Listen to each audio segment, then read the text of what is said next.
Travelogue 2019. Crazy Redhead. Yeah, that's me. On my way to the Philippines to see my dad. He moved there a few years back. Not sure why, but he wanted me to visit, so here I am, flying halfway across the world. Always a challenge with my old man. Mostly absent since I was a teen. Finally arrive at the hotel and my apartment for the week. Seems okay, a little dirty, and then I meet my roommate, Randy, the big-ass roach, who followed me to every bathroom in the Philippines. I gotta lay down now, so good night, sweet prince. No kisses, please. Next morning, I wake up in a different world.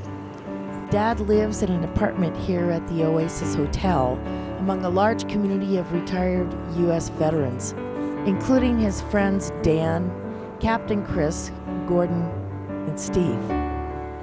Think they kind of watch out for him. Guess I'll find out. I'm Mel.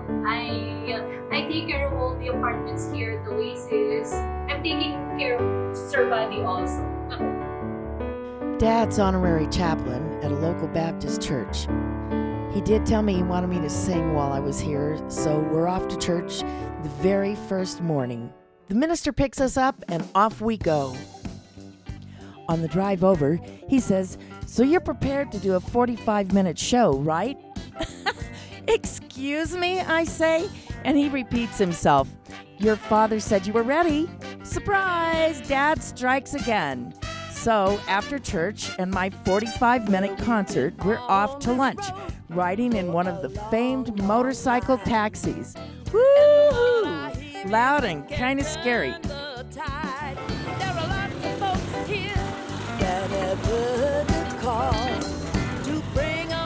Back to the apartment and pass out. Wake up for dinner with Dad's primary friend and kind of caretaker, Dan Cooney. I meet his girls, Syra, who is his girlfriend, and Grace, the nanny. Dan is blind, pretty independent, but definitely needs help around the house and with his 3-year-old son, Tommy. Grace and Syra both have 3 children of their own. Dan supports all 3 families. Next morning, Dad's knocking on my door at 5:30 in the morning and hustles me out the door to breakfast at the VFW. Gives me an opportunity to see where he hangs out and talk with some of his retired VA friends. This is gonna be an adventure.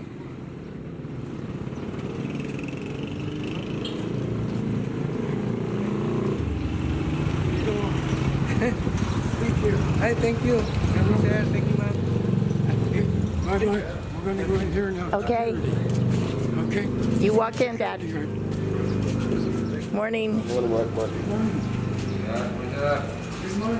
How are you? Thank you. Morning, ma'am. Good morning.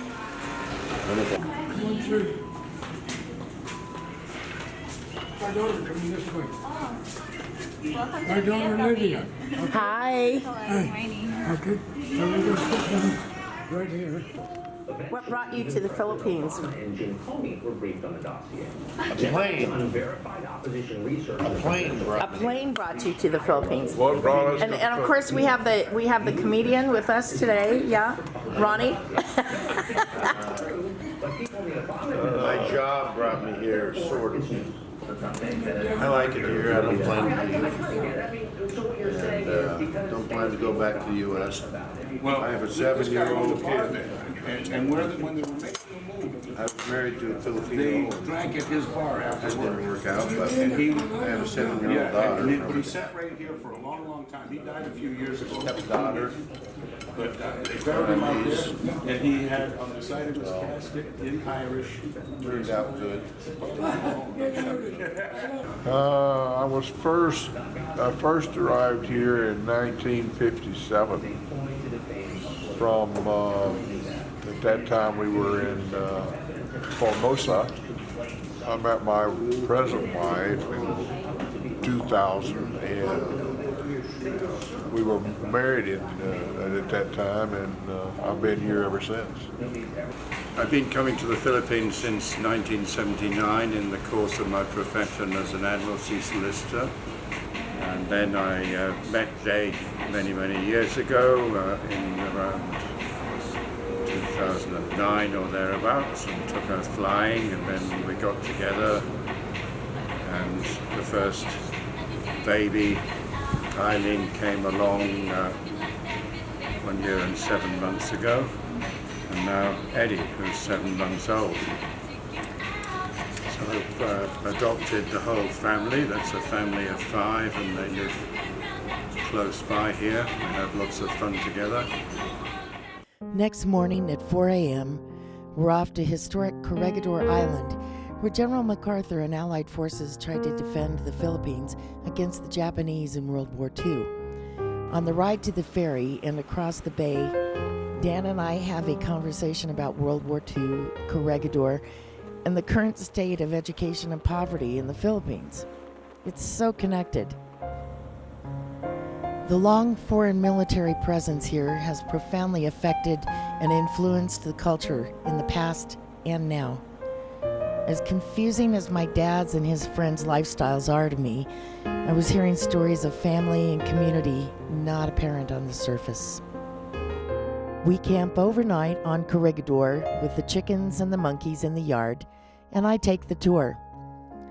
The beauty of the island is often interrupted by ruins and monuments left behind from ravages of war. The mile-long barracks housed 8,000 soldiers during World War II, and the cannons left behind deteriorate in silence. Dad and Grace take in the sights at the Eternal Flame Memorial. Really peaceful here. Can't believe Dad gets out and does all of these things. Grace seems to help him a lot. On the open seaside of the island, we had beach time in an abandoned recreation area. Dan and Syra enjoy the water and collect rocks and shells as they swim in the waves. We leave Corregidor, and after another 3-hour drive, now we're at Dan's apartment in Subic Bay, where they visit every week with Dad in tow. Lots of dogs on this beach. The air quality is bad here. That's not fog in the distance, it's smog. It's early morning here, and people are already selling things out on the beach. Morning. No, thank you. Very nice. No, thank you. Ma'am. Not today, thank you. Didn't stay out long in the smog. Maybe I should have stayed a little longer. Our driver almost got us arrested on the way back to Angeles City. We had to bribe our way out of it. Time to head for the airport. 3.5-hour drive, and we're back in Manila. The poverty is more apparent during the daylight hours here. Dan and Tommy and I are checking in together at the airport since they are flying back to the U.S. as well. Cheese, I'll take a picture. Okay. Hi. I'm Tom. All of Dad's VA buddies have Filipino families here, and they are supporting multiple extended family as well, offering a life out of poverty. Okay. I-text mo nga kanya ng anak mo, banayan anak ko.